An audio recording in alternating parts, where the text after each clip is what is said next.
तो हेलो बेटीज, welcome back to my channel my mentor Viraj. आज लेके आई हूँ मैं आपके लिए स्वॉट एनालिसिस, एक नया टॉपिक। जैसे कि मैंने आपको प्रॉमिस किया था कि एक बढ़िया सा स्पेशल वीडियो आपके लिए आएगा, तो ये आ चुका है। और मैं कोशिश करूंगी कि वीडियो के साथ शॉर्ट्स भी रेगुलरली पोस्ट करूं, क्योंकि बहुत सारे लोगों ने मुझे रेकमेंड किया कि आपको शॉर्ट्स भी पोस्ट करने चाहिए।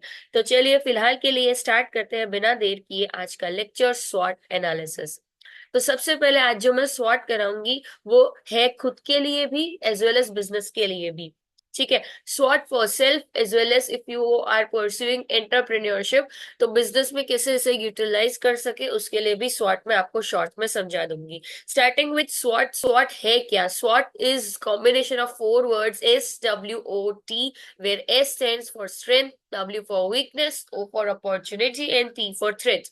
हर एक को हम लोग ब्रीफ में आज देखेंगे, starting with the word S. S strength for strength. S यानी कि स्ट्रेंथ। स्ट्रेंथ यानी कि हर एक की अपनी एक कुछ क्वालिटीज होती है। यहाँ पे हम स्ट्रेंथ की बात कर रहे हैं, तो आपकी स्ट्रेंथ क्या है? अगर आप बिजनेस रन कर रहे हैं तो बिजनेस की स्ट्रेंथ क्या है? अगर आप खुद की बात कर रहे हैं तो आपकी खुद की स्ट्रेंथ क्या है? अगर आप इंटरव्यू देने जाते हैं तो आपको खुद के बारे में, अपनी स्ट्रेंथ के बारे में पता होना चाहिए। अगर आप बिजनेस रन कर रहे हैं तो कॉम्पिटिटिव एनवायरमेंट में थ्राइव करने के लिए you should know what you are good at. Okay, something that you are the only one who can perform it best, जो दूसरे लोग नहीं कर सकते लेकिन आपके ऊपर जब बात आती है सबसे अच्छा आप करके दिखा सकते हो। वो कोई ऐसी क्वालिटी जो आप में है, उसे हम स्ट्रेंथ कहते हैं। ठीक है, तो यहाँ पे मैंने एग्जांपल भी लिया है। अगर बिजनेस की बात करें तो मैंने एग्जांपल लिया है कि जैसे सैमसंग है, वो हाई क्वालिटी प्रोडक्ट्स को हाई फीचर्स के साथ एक ही प्रोडक्ट में आपको अफोर्डेबल क्वालिटी, अफोर्डेबल कॉस्ट पे एकदम हाई टॉप नॉच क्वालिटी दे देता है, राइट? तो ये एग्जांपल हुआ बिजनेस का। तो अगर आपका कोई बिजनेस है तो आपकी स्ट्रेंथ क्या है, वैसे वो आपको आइडेंटिफाई करनी है। If you are speaking about a person, जैसे कि अगर आप इंटरव्यू देने जाते हैं, इंटरव्यू पूछता है आपकी स्ट्रेंथ बताओ, तो जैसे कि मैंने बोल दिया I am good at emotional intelligence. So emotional intelligence ये एक बहुत ही अच्छी एक स्किल है जो आजकल हाई एंड डिमांड है। ये एक ऐसी स्किल है जिसमें आपको पता चलता है कि how to behave with different kinds of people. You have the ability to understand emotions of people and deal with them. Okay, अगर एचआर है तो he can try to retain the employees in company, अगर उसके पास ये employ intelligence skill है तो। Okay, फिर इसमें मार्केटिंग में भी यू कैन प्ले। मुझे अभी डीप में इमोशनल इंटेलिजेंस में नहीं जाना है, उसके लिए मैं अलग से लेक्चर ले लूंगी। फिलहाल ये एक स्किल है जैसे कि आपको खुद की स्ट्रेंथ बतानी है, तो ये एक स्ट्रेंथ हो गई। Okay, so if you are talking about yourself, you should know what your strength are, क्या आप अच्छा कर सकते हैं दूसरों से। एंड सिमिलरली इन बिजनेस के दूसरे कॉम्पिटिटर्स से आप क्या अच्छा कर सकते हैं, वो आपकी स्ट्रेंथ है। Okay, next comes in line W for weakness. Weakness यानी कि आपकी एक कमजोरी भी होगी। ठीक है, कोई भी ऊपर से उतर के नहीं आया है, हर इंसान की स्ट्रेंथ भी होती है, हर इंसान की कमजोरी भी होती है। And you have to admit what your weaknesses are, but that does not mean कि आपने वीकनेस ढूंढ ली और आप बैठे रहे कि हाँ ये तो मेरी कमजोरी है, ये मुझसे नहीं होता, चलो छोड़ दो। No, are you working on it? जब इंटरव्यू में आपको कोई एक पर्सन पूछता है कि आपकी वीकनेस क्या है, तो वो ये नहीं जानना चाहता है कि आपकी वीकनेस क्या है, वो एक्चुअली में जानना चाहता है कि आपकी जो कमजोरी है वो आपको पता है कि नहीं। Do you acknowledge it and are you working on it और नॉट? सिमिलरली बिजनेस में भी आपको अगर अपनी वीकनेस पता है, आपको पता है कि ये आपकी कमजोर कड़ी है, तो कॉम्पिटिटर्स आपका फायदा उठा सकते हैं। इसीलिए आपको अपनी वीकनेस में भी काम करना है।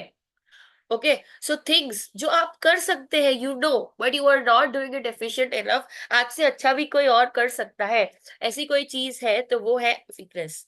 Okay, for a person, for a person if you are saying example कि अगर कोई ऐसी क्वालिटी है जैसे कि ओवर थिंकिंग है, प्रोक्रेस्टिनेट, आप कोई काम करने बैठे, आपको कुछ थॉट आता है और फिर आप वो दूसरे थॉट पे चले जाते हैं और फिर दूसरे काम पे शिफ्ट हो जाते हैं और मेन काम रह जाता है। ठीक है, so how are you working on it? You are trying to improve your concentration, या क्या कर रहे हैं, लाइक ओके। फॉर इसी तरह से बिजनेस, बिजनेस में जैसे कि अगर आप कोई प्रोडक्शन का काम है आपका, और कोई एक प्रोडक्ट है मार्केट में, प्रोडक्ट एक्स, जो आपकी कंपनी बना लेती है लेकिन आपको बनाने में उसको 15 रुपए लगते हैं। सिमिलरली यही प्रोडक्ट एक्स कोई दूसरी आपकी कॉम्पिटिटर कंपनी बी है, वो उसको 10 रुपए में बना लेती है। तो बना तो आप भी लेते हैं, बना तो वो भी लेती है, लेकिन आप 15 रुपए में बना रहे हैं, वो 10 रुपए में बना रही है। आप उससे खरीदेंगे, वो शायद आपको 10 में, 11 में, 12 में दे देगी, लेकिन आप खुद बनाएंगे तो 15 में पड़ेगा। तो ये आपकी वीकनेस हो गई। ठीक है, सो आपको आइडेंटिफाई करना है आपकी वीकनेस क्या है और उसके ऊपर आपको काम करना है, right? Next is O, O for opportunity. Last example को ही हम यहाँ पे कैरी फॉरवर्ड कर लेंगे। अपॉर्चुनिटी क्या है? हर वो चीज जो आपको दिखती है कि हाँ, इस डायरेक्शन में मैं काम कर सकता हूँ, जा सकता हूँ, और यहाँ से मुझे स्कोप है कि ये मेरे लिए बेटरमेंट ला सके। और वो चीज जो आपकी बेटरमेंट के लिए हो, आप उसे परस्यू कर रहे हैं, आपको दिख रही है, वो आपके लिए अपॉर्चुनिटी है। ओके। फॉर एग्जाम्पल, अगर आप कोई जॉब कर रहे हैं वो 10,000 सैलरी में, और अगर आपको सामने से कोई जॉब की ऑफर आई, आपने इंटरव्यू दिया और आपको ऑफर लेटर मिला, उसकी सैलरी 20,000 है, आप उसे लेते हैं, तो वो आपके लिए अपॉर्चुनिटी है, right? Everything that comes for your betterment, जो आप उसमें काम कर सकते हैं, और वो आपके लिए कुछ अच्छा अपॉर्चुनिटी लेके, आपके लिए कुछ अच्छा लेके आए, that is opportunity. So last example जो अभी मैंने वीकनेस में लिया, कि जैसे कि प्रोडक्शन कर रहे हैं आप किसी गुड का, तो अगर आपको वो मार्केट में इनोवेशन आ गया, या कोई रिस्ट्रिक्शन से जो चले गए, अब आपको वो मशीन सस्ते में मिल रही है, और जिससे आप वो प्रोडक्ट एक्स को आप खुद ही प्रोड्यूस कर पाएंगे। मार्केट में 10 रुपए में बन रहा है, आप 9 रुपए में बना के दिखाएंगे। अभी तक आपने मशीन खरीदी नहीं है, लेकिन ऐसी मशीन मार्केट में आ गई, आपके पास पैसे भी है, आप खरीदने जा सकते हैं, तो और 9 रुपए में बनेगा, तो ये आपके लिए अपॉर्चुनिटी है किस चीज की? To earn profit. पहले आपको प्रॉफिट नहीं हो रहा था, पहले आपको लॉस हो रहा था, मार्केट में 10 रुपए में प्रोडक्ट ऑलरेडी प्रोड्यूस हो रही थी, आप 15 में प्रोड्यूस कर रही थी, तो आपसे कोई क्यों खरीदेगा? लेकिन जब आप 9 रुपए में खरीदेंगे, 9 रुपए में आप खुद ही बनाएंगे, तो क्यों नहीं लोग आपसे खरीदेंगे? तो ये आपके लिए एक अपॉर्चुनिटी है, राइट? उसी तरह से अगर आप पर्सन की बात करें, तो न्यू स्किल्स मार्केट में आती जा रही है, depending on your skill set. Existing skill set, सबकी स्किल सेट सेम नहीं होती। कोई मार्केटिंग में अच्छा है, कोई फाइनेंस में अच्छा है, तो आपकी जो एग्जिस्टिंग स्किल सेट है, उसको आप अपग्रेड कैसे कर सकते हैं? ठीक है, अगर आप कोडिंग कर रहे हैं तो आप एआई सीख सकते हैं, आप हैकिंग सीख सकते हैं।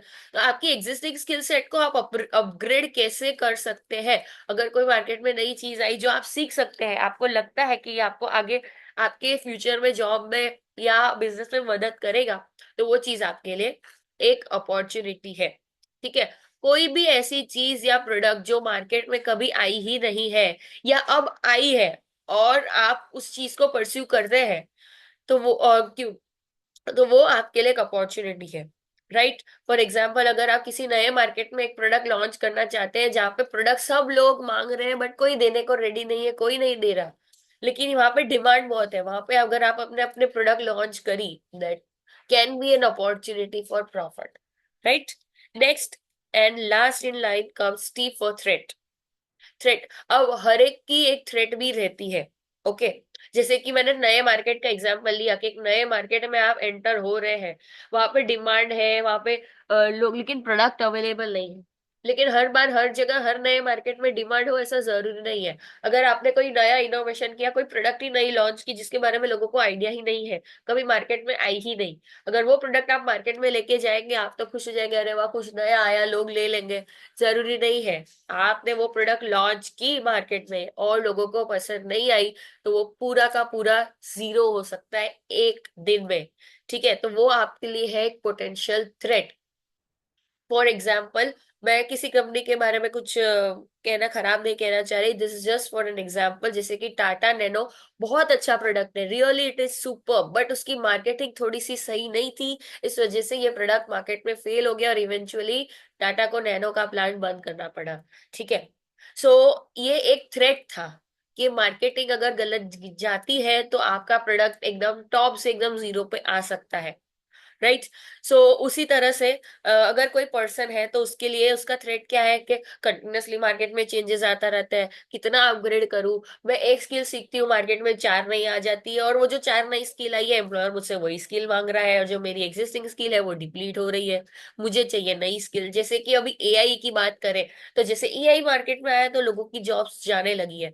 अभी अगर आप न्यूज चैनल भी चालू करेंगे, तो न्यूज चैनल पे भी आजकल जो एंकर्स है ना, आप ध्यान से देखेंगे तो कई बार वो रोबोज होते हैं। ये जो एआई आता है ना, आर्टिफिशियल इंटेलिजेंस, रोबोज भी नहीं कह सकते, मतलब ये लोग एनिमेटेड वो चलाते हैं, वो कोई ह्यूमन की बेसिकली जरूरत ही नहीं है। ठीक है, वो आप देखेंगे तो आपको ज्यादा अच्छे से आइडिया आएगा। तो काफी सारी जॉब्स पे इस तरह से थ्रेट बन रहा है। Okay, like this. So this can be a threat, right? So इस तरह से आज का शॉर्ट स्वीट सिंपल हमारा लेक्चर था। Don't forget to like share subscribe and comment कि अगर आप आगे कौन सा नया टॉपिक सीखना चाहते हैं, मैं ट्राई करूंगी आपके लिए उसके ऊपर वीडियो जरूर लेके आऊं। तब तक के लिए thanks for watching, bye bye guys.